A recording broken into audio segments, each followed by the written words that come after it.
भाई कहते हैं भक्ति करना बहुत मुश्किल है, मुश्किल इन काल के दूता ने बना दी, जनता ज्ञानहीन कर दी। जो भक्ति नहीं करते वो तो सीधे काल के जाल में हैं ही। जो भक्ति करने की चेष्टा करते हैं तो किसी का तो पति लाठी ठाए पाओगा, तो उसके पति ने कोई और इंजेक्शन ला जाएगा।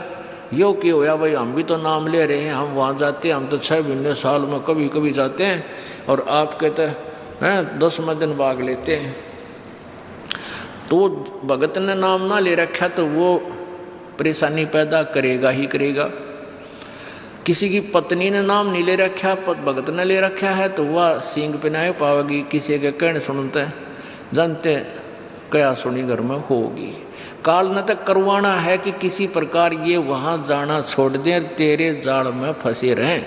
इसका तो पूरा प्रयत्न रहेगा। लेकिन पुण्यात्मा यु ज्ञान रूपी ढाल आपको इसलिए दी जाती है कि अपना बचाव करो और भक्ति मत छोड़ना, चाहे कुछ भी हो। आप पुण्यात्माओं अपने घर के काम में, ठीक है, पति पत्नी बच्चे सब कोई कार्य करना है तो सब मिलकर सलाह बनाकर कर लें, बहुत अच्छा होता है। उसमें कोई हानि लाभ भी हो जाती है तो विशेष दुख नहीं होता। उसमें अवश्य राय एक दूसरे की लेकर काम कर लेना चाहिए। और जब आता आत्म कल्याण का समय, उसमें किसी की राय की आवश्यकता नहीं। मान लीजिए आपने नाम लेना है और आपका पति नाट्य है, तो नाट्य जाएगा। ये अपने जीवन का सौदा तुमने खुद सोचना होगा, इसमें किसी की राय की आवश्यकता नहीं। आपने नाम लेना, आपकी पत्नी मना करती है तो करन दे, इसमें किसी की सलाह लेने की जरूरत नहीं है, चाहे कोई राजी रहे चाहे नाराज रहे। यदि मीराबाई उस समय ये सोचती कि तेरी माँ क्या कहेगी, तेरे पिता क्या कहेगा, ये समाज क्या कहेगा, तो मंदिरों में जाती है। क्योंकि उस समय ठाकुर समाज अपनी बहन बेटियों को घर से नहीं निकलने देते थे, पर्दों में रखते थे। लेकिन मीराबाई बालक नहीं रही थी, समझदार थी वह। उसको पता था कि आज तो मैं लोक लाज कर मैं आकर भक्ति नहीं करूँगी और फिर कुतिया बनकर बाजार में आंडूंगी, कोई मेरी इज्जत का रक्षक नहीं मिलेगा। तो ये ज्ञान से ही ऐसी दृढ़ता आती है। संघर्ष किया और सफल हुई, क्योंकि मालिक के नाम पर जो संघर्ष करते हैं सच्चे दिल से, हृदय से, उनकी परमात्मा मदद किया करता है। ये पिछले इतिहास देख लो, क्या बताते हैं। मात पिता सुत स्त्री आलस बंधु कान, संत दर्श को जब चले ये अटकावे आण। मात पिता सुत पुत्र को कहते हैं। स्त्री जैसे कोई बालक हैं 15, 16, 10 वर्ष के, वो माता पिता के अधीन होते हैं। और बच्चे का समझ में आ गई और माता पिता मना करते हैं तो उनके अधीन है वो। और बच्चे जवान हो गए, बूढ़ा बुढ़िया का समझ में आ गई, फिर वो बालक बाधा करेंगे, वो रोकते टोकते हैं, तीसरा दिन चल पड़ते हो, किराया कितने डावा फलाना है, यानी कुछ ना कुछ बाधा कर सकते हैं। किसी का पति बाधा कर सकता है, किसी की पत्नी बाधा कर सकती है। जब भक्ति की तरफ अग्रसर होता है या सत्संग में आने की तैयारी करता है। या फिर आलस बंधु कान, आलस माने आप ढीले गोडे छोड़ दे, फिर देखांगे इबका नहीं जाता, सर्दी घनी है, गर्मी घनी है। और या बंधु कान, लोक लाज, इनके कारण ये है भक्ति में बाधक। अब क्या बताते हैं परमात्मा। मात पिता सुत स्त्री आलस बंधु कान, संत दर्श को जब चले ये अटकावे आण। इनका अटकाया अटके नहीं, और संत दर्श को जाए, कह कबीर सो संत है आवागमन नसावे। इनका अटकाया अटके नहीं, और संत दर्श को जाए यानी सत्संग में अवश्य जावे, कह कबीर सो संत है आवागमन नसाए, उसका कल्याण होगा। आज मीराबाई जी का कितनी श्रद्धा और आदर के साथ नाम लिया जाता है। और यदि वो उसी तरह की क्रियाएं करती जो उस समय की बहन बेटियां लोक लाज में फंस कर अपना जीवन बर्बाद करगी, आज वो कुतिया बनी आंडे। परमात्मा कहते हैं नकबे सर नकबा बनी वह पैर थी हार हमेल, और सुंदरी से वह कुतिया बनी सुन साहिब के खेल। बीबी पड़दा रहे थी डोडी लगे थी बार, अब गा तो गाड़े फिरती है वो बन कुतिया बाजार। वो पर्दे की सुंदरी सुनो संदेशा मोर, इब गा तो गाड़े फिरती है वो करें सराय शोर। अब जो डोडी पर्दे जिनका लग गया करते पर्दे में रहा करती थी, जो अपने आप को ऊंच घरों की बेटियां बहू कहा करती थी, उनका सत्संग की छीट लगी नहीं, करते बाहर निकली नहीं, पूर्व जन्म की पुण्यात्मा थी, उनको कोई रानी बन गई, कोई महारानी बन गई, कोई अच्छे घर में जन्म इस मायाधारी मस्करिया का जन्म हो गया। और वो भगवान से दूर रहने के कारण फिर अगले जन्म में कुतिया की योनि पाती है। तब तो पर्दों में रहती थी, उंगली भी ना दिखने दे थी, किसी बाहर कहीं हमारी बेइज्जती ना हो जा, मेरी पत्नी जो है सत्संग में चलेगी तो इज्जत का नाश हो जाएगा। और वह इज्जत फिर उगाड़ी आंडा है कुतिया बनकर। कहते नकबे सर नकबा बनी पैर थी हार हमेल, 1-1 लाख के गहने पहरा करती, आज वो सुंदरी से कुतिया बनी देख साहिब के खेल। तो पुण्यात्मा ये इन बातों से डर लगना चाहिए। इन बातों से डर लगने लगेगा, मालिक में रुचि बनेगी और भजन करने को दिल करेगा। और ये लोग दिखावा जो ड्रामा है, नाचा कूदी, ये बकवाद मन में आवे को नहीं, ये कहने की आवश्यकता नहीं पड़ा। दास ने कैसा मत करियो, हाँ कहना तो पड़ता है एक बार बालक को, कुछ दिनों के बाद फिर आपकी रुचि ना बढ़े। इतना तो इस दास को विश्वास हो गया है कि परमात्मा के बच्चे भगवान को पहचानने लग गए, क्योंकि अब शिक्षित समाज है। आपको नाम दिया जाता है, नाम देने से पहले सब नियमों से परिचित कराया जाता है। और हमने ये पुस्तक बनाई है भक्ति सौदागर को संदेश, इसके प्रथम अध्याय में ही हमने नियमों का पूरा विस्तार से विवरण दिया है कि कोई भी पुण्यात्मा इस आश्रम की तरफ आएगा तो पहले तैयार होकर आवे। पहले क्या होता था कि भक्तजन समझाते थे नाम ले लो तुम्हारा कल्याण हो जाएगा, बड़े सुख होते हैं, यहाँ आ जाते थे उपदेश लेने। और यहाँ आकर के यहाँ पर उनको लिस्ट दिखाते थे ये नियम निभाने हैं, तो भाग जाते थे कि नहीं हमारा भी ये नियम नहीं निभा, क्योंकि वो उल्टे रंग में रंगे हुए वो सारे। तो अब उनको पहले ये लिख कर दे दिया कि तुम तैयार होकर आ जाना, तुम्हारा मन मानने तो आना, क्योंकि कल्याण होगा इस मर्यादा में रहने से। तो अब ये दास देख रहा है कि अब कितना डर लगता है बहन बेटी भाइयों को, बच्चों को। अब वो कहीं, क्योंकि समाज हमारा जो है सारा का सारा समाज काल प्रेरित है, उन्हीं क्रियाओं को कर रहा है जो ना करने वाली होती हैं। और हमारा भक्त एक घर में एक व्यक्ति ने नाम ले लिया और 5-6 व्यक्ति वो सारे शास्त्र विरुद्ध साधक हैं, तो उनके साथ संघर्ष बनता है बेचारे का जा करके।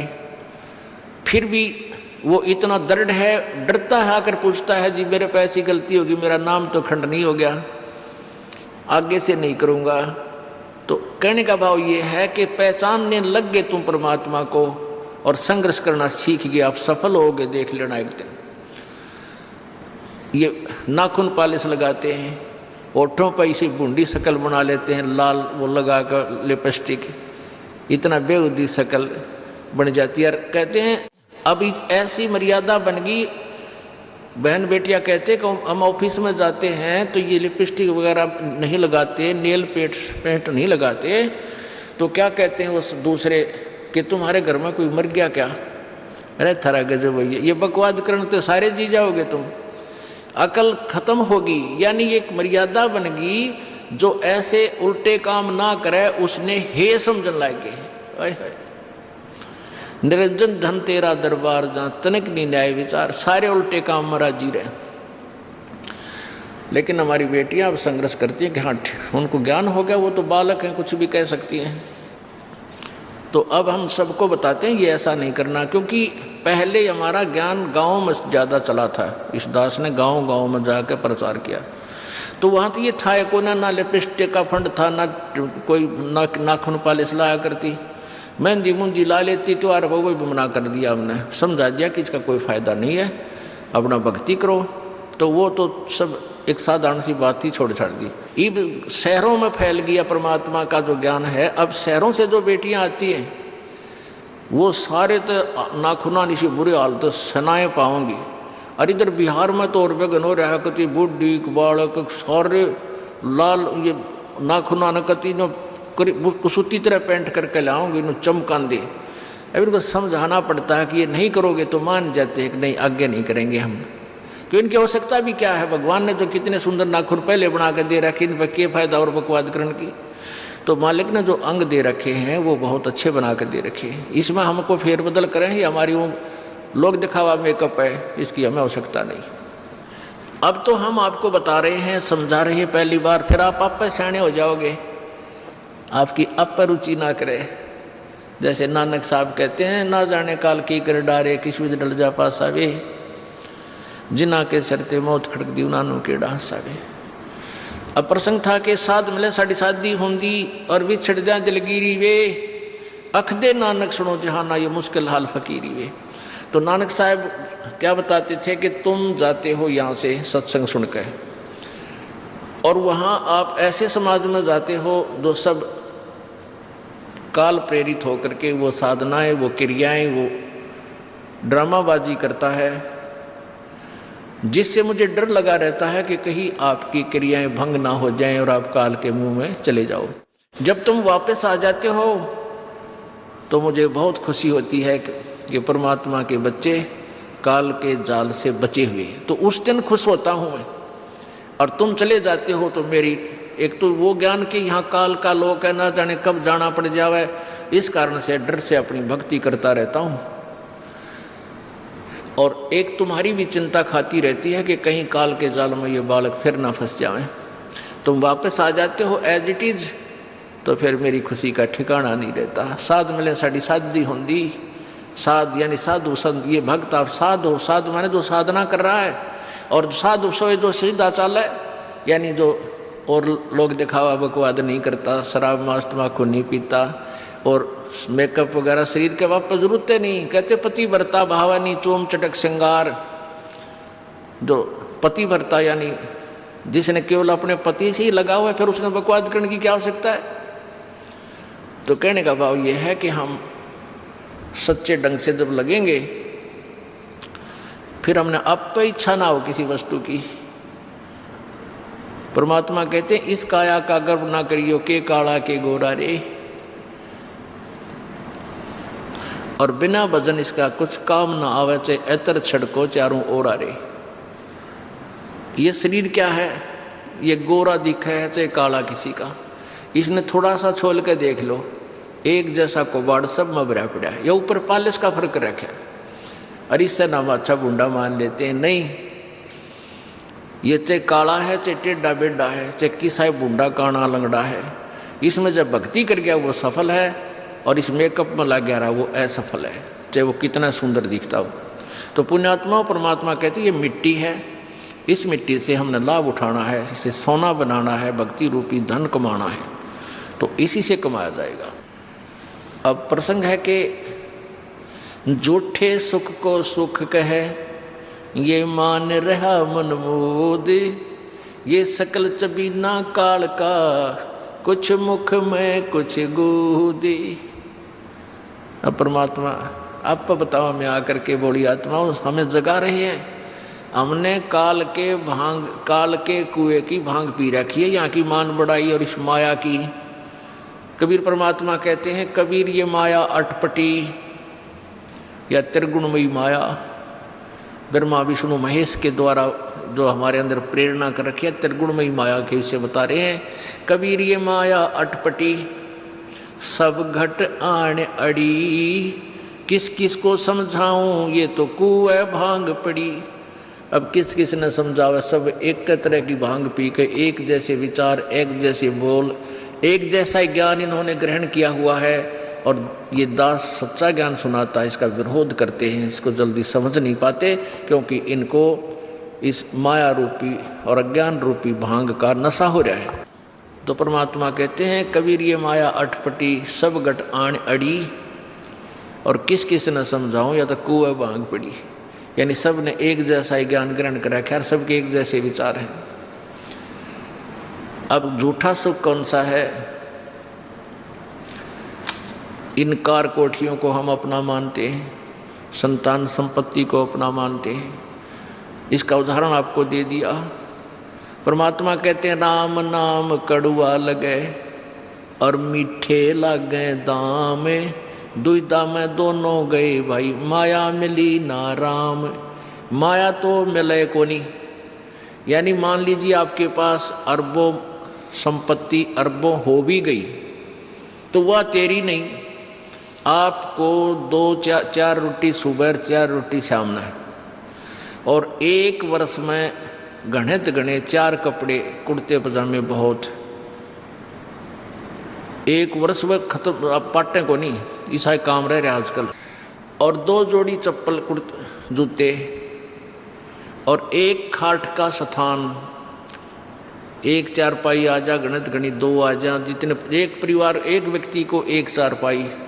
कहने का भाव यह कि ऐसा सीमित सा मकान, इतने की आवश्यकता आपको है, और बाकी पैसा आपके पास उसने के सिर में मारोगे, क्या करोगे उसका? अब या तो कि तो बकवादा में लावेगा, कि तो शराब पीवेगा, कि तो और कोठी खरीद कर गिर देगा, उस पर कोई कब्जा कर लेगा, फिर लट्ठम लट्ठा मुकदमे होंगे, या कोई ले लेगा रिश्तेदार या कोई मित्र बनकर फिर दे कोई ना, फिर खेचा तानी रात ने नींद आओ ना, वह रखेगी बेगन में पात्रे वो माया तने जीर्ण नहीं दे। और माया तो परमात्मा कहते हैं इस जीव की सबसे बड़ी शत्रु है जो भगवान से दूर करे। अभी झूठे सुख को सुख मान लिया, कार कोठी होगी, बढ़िया व्यापार बिजनेस या कोई नौकरी होगी, तो भगवान से 100 कोस दूर है वो प्राणी। कोई एक आध पुण्यात्मा इसे प्रेरणा होकर आ जाता, वो तो फॉर एग्जाम्पल होते हैं। तो परमात्मा कहते हैं इसे सुख का आग लगे जो भगवान से दूर करे। परमात्मा कहते हैं वो दुख अच्छा हमारे लिए जो परमात्मा के चरणों में हमें लगाए रखे। कबीर साहब कहते हैं सुख के माथे पत्थर पड़ो जिससे नाम देते जावे, और बलिहारी वो दुख जो पल पल नाम रटावे। कि हे परमात्मा इसे सुख की हमने जरूरत नहीं, जो भगवान से दूर करे। पत्थर पड़ो इसे सुख के ऊपर, और बलिहारी उस दुख के जो पल पल नाम रटावे। जैसे भक्त नाम ले रखा किसी ने और उसको कोई पीड़ा हो जाती है, चिंता शुरू हो जाती है उसको, हे भगवान कदे कैंसर ना हो जा, हे परमात्मा कोई और ऑपरेशन ना बन जा।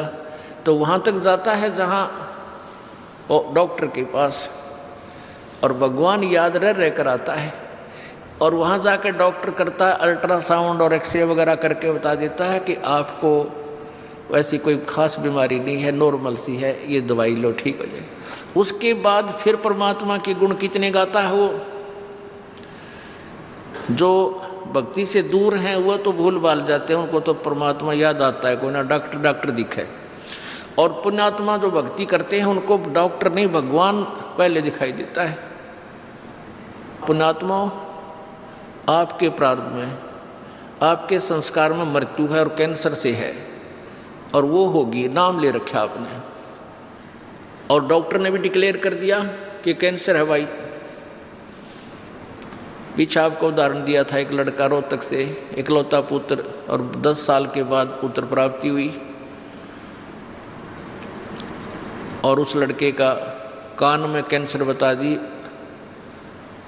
PGIMS रोहतक तक। उन डॉक्टरों ने फाइनल कर दिया और उसका पूरा डाटा अपने मोबाइल में नोट कर दिया कि इसका ऑपरेशन करवा ले और दिल्ली ले जा, हम नहीं कर सकते। वो रोता हुआ यहाँ आए। अब क्या है कि ये काल बड़ा उस्ताद है, थोड़ा सा सुख होते ही भगवान ने भूलन लाग जाए। वो 5 महीना में आए हमारे पास रोहतक से, जबकि आए महीना आना चाहिए था। 5 महीने में पता करा भाई कितने दिन में आए, वो 5 महीने वाला गेला। हमें भी ज़्यादा खींचा तानी करें भाई इतना लेट क्यों हो गया, तो भगवान ने नहीं चाहिए तो फ़ायदा क्या होगा। ये कुदरती है, जब इस महीने 2 महीने में आपका प्रेरणा नहीं उठी, लोर नहीं उठी आने की, तो फिर भक्ति कहाँ चल रही है आपकी। बंधन तोड़ कर आ जाओगे जिसके अंदर भक्ति चल रही है, चाहे कितनी दूर भी क्यों नहीं है इंसान। भारत में कोई दूर थोड़ा, कोई वीज़ा थोड़ा बनवाना है दोबारा आने के लिए, और वो भी नहीं आ पाते हैं, फिर भक्ति नहीं चल रही उनकी। तो फिर रो दोनों, और लड़का भी रो, उसकी पत्नी भी रो, उसका बाप भी, दोनों। वो लड़का छोटा ही था 12-13 साल का। कहने लगे जी कैंसर बता दी, हमारा तो इकलौता पुत्र है। बुरा हाल मेरी नहीं सुने, रोए रो। वहाँ बेटा बात सुनो, आप दोबारा चेक कराओ और पूरी श्रद्धा रखना मालिक में। आप दोबारा ऑपरेशन कराने से पहले चेक जरूर करा लेना। ऑपरेशन नहीं मना करता मैं, और ऑपरेशन भी मालिक की दया से सफल होया करे इसी बूंदी बीमारी का। तो उनका यह बात जच गई, जानते डॉक्टर से कहा जी इसको ऐसे, वो रिपोर्ट दिखाई और फिर कहा जी, वो डॉक्टर ने कहा अभी मैं दोबारा चेक कर लूँगा। मालिक प्रेरणा करता है कि एक बार चेक करना पड़ेगा, मैं ऑपरेशन करने से पहले चेकिंग फिर करूँगा। दोबारा चेक किया, उसने बताया इसके कोई कैंसर नहीं है और कान की हड्डी बढ़ है और 6 महीना में एक बार दिखा जाइए, आप पर ठीक हो जाइए।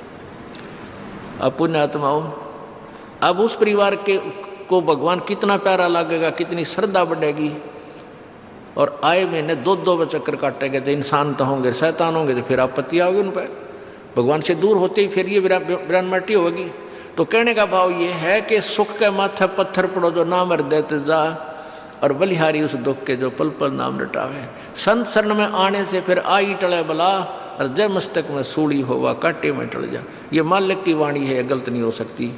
इसका हम कितना लाभ उठा सकते हैं वो हमारी अपने अंतःकरण की जो है व्यवस्था के ऊपर डिपेंड करता है। हमारी कितनी भावना है, कितनी हमारी लगन है मालिक में। अब कुछ भक्त ऐसे भी आते हैं जी, हमें लाभ ना होया, पाठ भी करा लिया, जोत भी चढ़ा दी और 3 बार आ लिया, मैं ईसा डिठोरा दिखाऊंगे, मेरा ऊपर जानो बहुत बड़ा, मुझे ही ज़्यादा आवश्यकता है, इसने कती नहीं। वो बेचारे बालक हैं पहली दूसरी कक्षा के, वो कुछ भी बोल सकते हैं, उनको ज्ञान ही नहीं। और ऐसे लाखों लोग हैं जिनको निरे सुख हो लिए। तो परमात्मा तो वही है, एक ही ट्रांसफार्मर में तो सबको कनेक्शन दे रखा है। और जिसके पंखे कूलर चल रहे हैं वो भी उसी लाइन से जुड़े हैं, और जिनके नहीं चल रहे हैं वो भी उसी लाइन से जुड़े हैं। तो उनका कोई कनेक्शन डिफेक्टिव है, उसको फिर चेक कराएं, लाइट पावर वही है। कहते हैं सतगुरु के दरबार में कमी काहे की ना, अंसा मौज नहीं पावता तेरी चूक चाकरी में। कि इस परमात्मा के दरबार में किसी चीज़ की कमी नहीं। और परमात्मा आप बताते हैं कि यदि तुझे लाभ नहीं मिल रहा तेरी चूक चाकरी में, आपके अंदर कोई श्रद्धा में कमी है, आपकी भावना में कमी है, या आपका कनेक्शन लूज है, आपका कनेक्शन कट ऑफ हो गया, वह पावर आ नहीं रही। इस परमात्मा कबीर जी के शब्द कोश में असंभव शब्द नहीं है।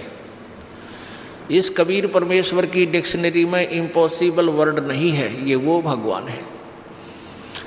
और फिर भी हम इससे लाभ नहीं प्राप्त कर पा रहे हैं, तो हमारी कोई क्रियाओं में, हमारी भावनाओं में त्रुटि है। और जब तक देखो सीधी सी बात है, हमने हैंडपंप से जल लेना है तो पात्र को नीचे ही रखना पड़ेगा। तो सतगुरु के दरबार में आके आपको अधीन होना ही पड़ेगा। अधीन हुए बिना भगवान मदद नहीं करेगा। रावण ने भक्ति भी की, लेकिन उसमें अधीन्य की कमी थी, और अधीन्य की कमी उसको लेकर डूबेगी। नहीं, रावण जैसी भक्ति कोई 7 जन्म नहीं कर सकता, कितना साधक बन जाओ।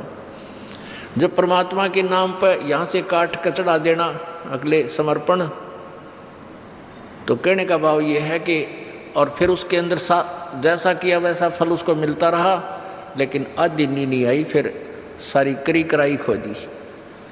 तो इसलिए हमारे अंदर विनम्रता यानी सच्ची लगन, अंतःकरण में सत्यता, छल कपट नहीं रखा। माड़ी सी भी अपने सच्चे दरबार में आवे, गुरु जी के प्रति कोई विकार, यहाँ कर कोई भी दोष नहीं देखा है। यदि आप किसी में दोष देख रहे हो वो दोष आपके अंदर है।